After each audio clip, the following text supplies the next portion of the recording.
Hello and welcome back. If this is your first time here, I am Dr. Stock, Doctor of Education, and in this video I want to talk about the PPI data that we got and take a look at the good side of it, the service side of it. Why in the world are we seeing what we're seeing in the markets? What does it look like down the road for us? Bringing the Fed into it, their federal funds rate, and I also have some questions for you too concerning loans of all things. So right before I get to that, this video is absolutely jam-packed with information, but I do have to ask you, did you hear about the little boy who went up to his father and he was crying, he was very distraught, and he says, "Dad, my life is over." And the dad says, "Why is that, son?" And the son says, "I can't write my B's, they are always backwards." And so the father, not missing the opportunity, says, "It can't be that bad, son." Well, the son, way too distraught to speak, scribbles something down real fast on a piece of paper, hands it to his dad. Dad looks at it, and this is what it says.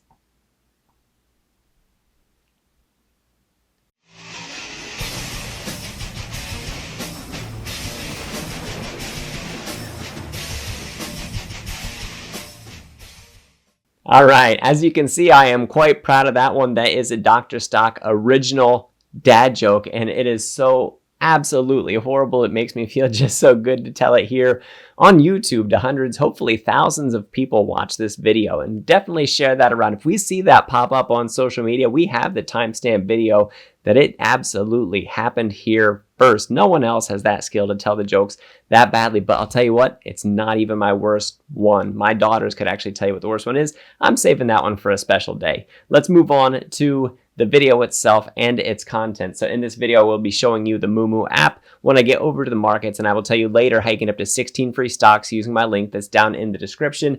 And also down in the description, you'll find a link for the Patreon. You'll get access to my exclusive content. If you click on that and sign up, you'll also be a member of my private Discord that's over there. And NVIDIA has earnings coming up soon, and I have my NVIDIA earnings forecast and stock price prediction, NVIDIA stock price prediction, I should say, over at the Patreon now, ready to go. CPI's over there. I will put up CPI for next month, coming up soon for what I expect coming up for that. So I'm pretty excited about it. Now, I do want to get down to business because, like I said, this video is jam-packed. So here's trading economics because it gives us nice big look that we have here. Let's actually go to today where we can see the PPI results.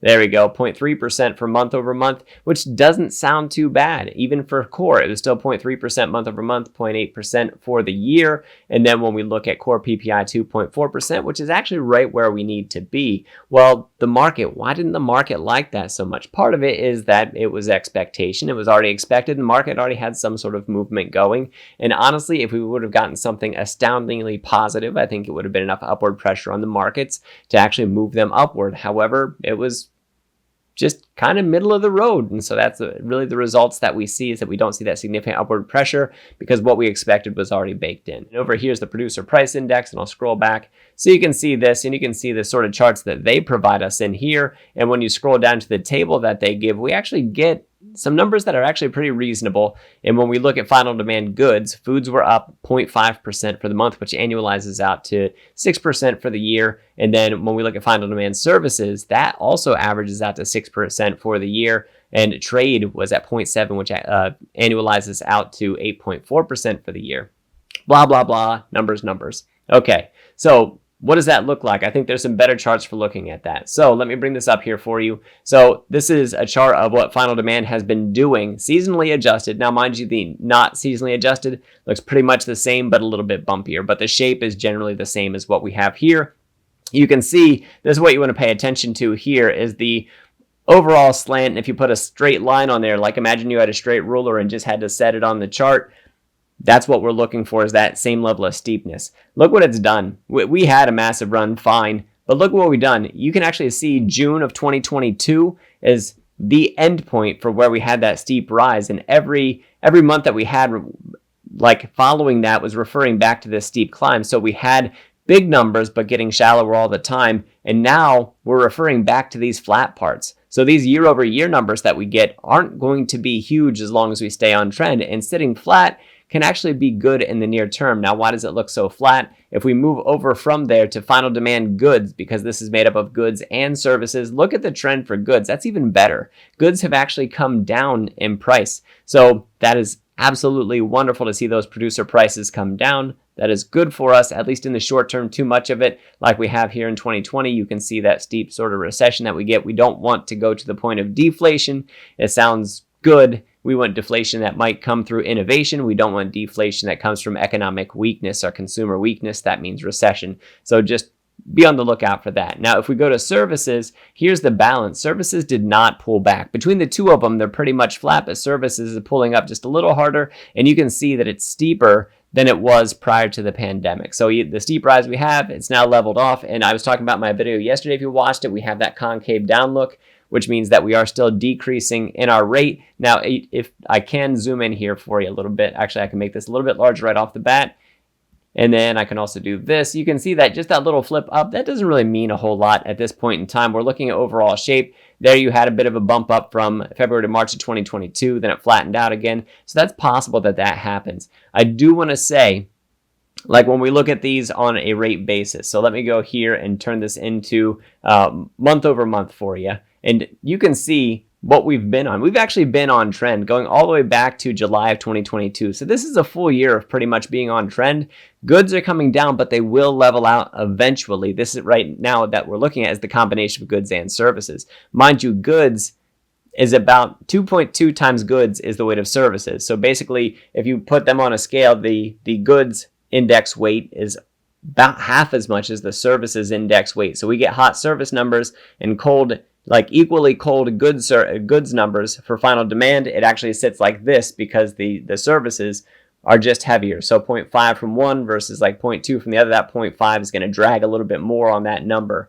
And so that's why we're getting what we're getting. So trend wise, we're looking like we were prior to the pandemic. Now let's look at goods and we'll see what goods have been doing. And what you'll see is that they've actually been lower than what we had in the pandemic. So let me pop that away, zoom in on this. Here we go. A little bit better, Dr. Stock. You can do it. There we are. So before the pandemic, we have zigzagging up and down above the black line. Pandemic, supply chain issues, all that up above the line. And since then, we've been mostly back down, actually under trend for goods. And then when we go to services, we're actually going to get the opposite story on that. So let me zoom out real quick so I can edit my graph here so you can look at the rates. There we go. And what you can see for this one is that we've been steadily up above, even recently, with just little tiny peaks down below the line, below this bold black line that we have for services. So goods mostly down, services mostly up, and remember, services go in heavier to PPI than goods do. So with the services being heavier like that, let me zoom out so we can actually see what happened before the pandemic. You can see we do stay mostly above. We center right around 0.2. We've actually been kind of sort of recently below trend on that, but right before that we were above, and if you right through the middle, it's close. So what does that mean going forward from here? Because that's what we don't see on this chart. Right here for July, let me zoom back in again. Right here for July, that peak is the highest since August of 2022. I think there's worry going into the markets. Worry going into the markets that this is not the highest point that we'll get, that something about August will go even higher. So that would be something that could possibly force the hand of the Fed. So if services continue to climb or goods break their trend and start increasing in price or something. Now, mind you, we don't have that much time for data between now and the next Fed meeting, but it is something that we want to watch out for. And then that is September the 13th and 14th. September the 13th, we have CPI. September the 14th, we have our next PPI read. And PPI tends to lead a little bit of what's coming up for us. Overall, we got a good looking chart for the producer price index. And like I said, as long as the zigzag keeps up, I think that we're very good and that we can keep going with that pause in September. And that's still the most likely thing anyway. It's almost 90% probability that the Fed still pauses or freezes or skips whatever in September, and then eyes dart over to November after that November meeting of, oh my gosh, what are we going to get from this when more data comes out and shows us if we're remaining on trend, if inflation's still cooling. The market's more than a little bit worried about what can come up. And here's the part where I wanted to ask you about this. So I've heard from several people within my area. This is totally anecdotal. This is not research. I'm just curious because I'm reaching a larger audience right now. Do you know anybody, or have you personally tried to take out a loan recently and you have great credit? So I don't know, 750 or higher, or I've heard stories of people over 800 that try to take out a loan and the bank just flat out says no, that they won't give that loan. Do you notice credit tightening, or have you heard stories like personal firsthand accounts of credit tightening? If you do, can you please just put that down in the comments of this video? And I'd love to know if it's just the people that are in my circle, the ones that I talk to. And again, it's people with good credit scores, and loans are just not being given out to those people. So are we seeing credit tightness being reflected to us in the economic data that's actually going on, or are we lagging on that with that tightening data, and it's actually tighter than we actually expect? Because that means that the taking place of a Fed rate hike could mean that it's the place of several Fed rate hikes if we have significant tightness for that. All right, I do want to pull back from that, and I did say in this video that I would tell you how to get up to 16 free stocks using the link that's down in the description. So I'm about to switch over to Moomoo, and when I do, everything that you see on there in the Moomoo chart, plus they also have mobile apps for Android and for iOS, and by using my link, you get up to 16 free stocks. Here's how you do it. You deposit $100 or more, 5 free stocks for the $100 tier, 15 free stocks for the $1,000 and $5,000 tier. The $5,000 tier gets you that free share of Tesla or Google guaranteed. So wonderful opportunity. Go ahead and take advantage of it. And if you are enjoying my commentary, want to hear more, remember that Patreon link down in the description. All right, let's get to Moomoo as promised. There we go. So Moomoo, right now we're looking at the SPY.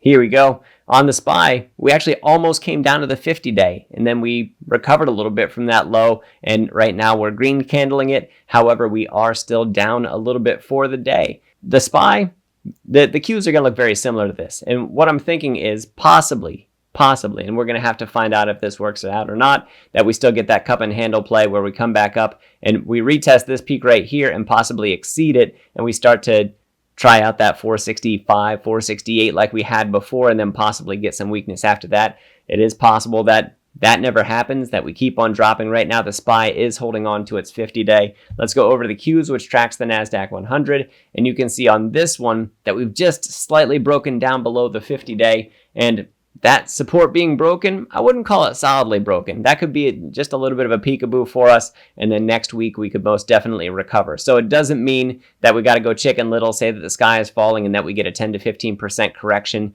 coming up over the next several days. But like I said, it is softness that we give up maybe another 2% or so, being that we're already down below that line. And then, I think after this extended sell-off that we've had, not extended compared to the rally that we've had, but the sell-off, we haven't really seen a great day going all the way back since the 19th of July up until now. So we're 1 week away from going a full month of the NASDAQ just finally giving back a little bit. And remember what I said, giving back a little bit, just like with humanity, giving back is a healthy thing. Not giving back entirely. We don't want to see a 2022 give back, but we want to see this sort of give back right here that sort of de-risks and reassesses and maybe even rebalances so that we don't have the peakiness that we had with the big tech stocks, that we do see some broadening across other stocks and across other companies. So will we get that softness continuing? Honestly, I think the end of March could be good. The end of August could be very good for us.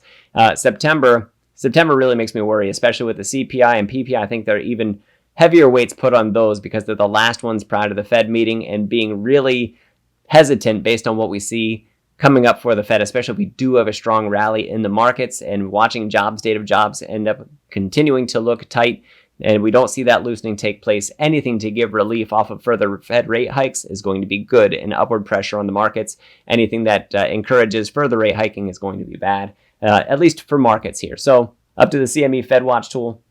Let me pop that up there for you.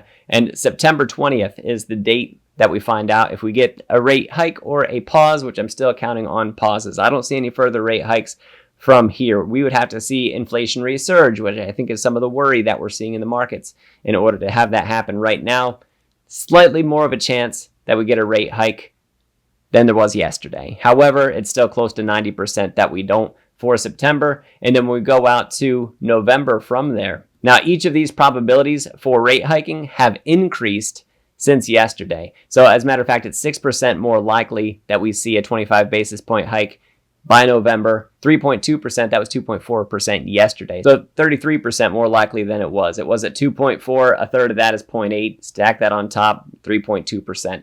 So slightly a little bit more likely. And then let's go to December, and then we'll stop playing it out from there because these things change all the time and there's not a lot of value. Looking too far down the road for that, still 60% chance that we're still at 5.25 to 5.5 by December. 30% chance that we're at 550 to 575. 2.8 to be up as something that ends in 6. Possibly. Now we finally start to see the rate hikes, a roll back by December, and that's still where I'm banking right now, is that we actually do see that first cut by the time December rolls around. All right, so let me wrap this thing up. PPI spiked a little bit. We're still fine. We do not want to see it go higher because it did spike up. It is at the top of where we want to see it. And that, I think, is what's rattling markets the way that it is. Should it go higher in September, especially before the FOMC meeting, that's really going to rattle markets' cages pretty darn hard. The market does not like uncertainty. It certainly doesn't like the idea of more rate hikes. And I don't know if you saw for the SPY, like I said, just above the 50-day, if it breaks down through, we could give up another 2 to 3%. If it bounces off of that, then we make a significant recovery, and possibly we go back and retest all-time highs like we saw at the end of 2021. Same thing for the Qs. Even though it broke its 50-day support, we could possibly give up another 2 to 3%. We could still put back on 8 to 10% should that cup and handle play out from where it's at. We currently have that doji candle, nice narrow bodied like we have. It's like the bulls and the bears are just bickering back and forth, each other battling over which one it's going to be. They're like an old married couple. If it were me and my wife, I don't know if she would be the bull or the bear. All I know is that I would be trouble for even making the comparison in the first place. If you guys like my commentary and like to hear more of it, check out the link for the Patreon down in the description. And also don't forget about your free stocks from Moomoo. Take advantage of it. Free returns for you just by signing up and making the deposit. Don't pass up the offer. It does expire. And it also helps to support this channel. It keeps me bringing products and services here to YouTube and also further exclusive ones over at the Patreon itself. Thank you guys for watching. I am Dr. Stock, Doctor of Education. Remember, my friends, that learning is earning, and we'll see you in the next video.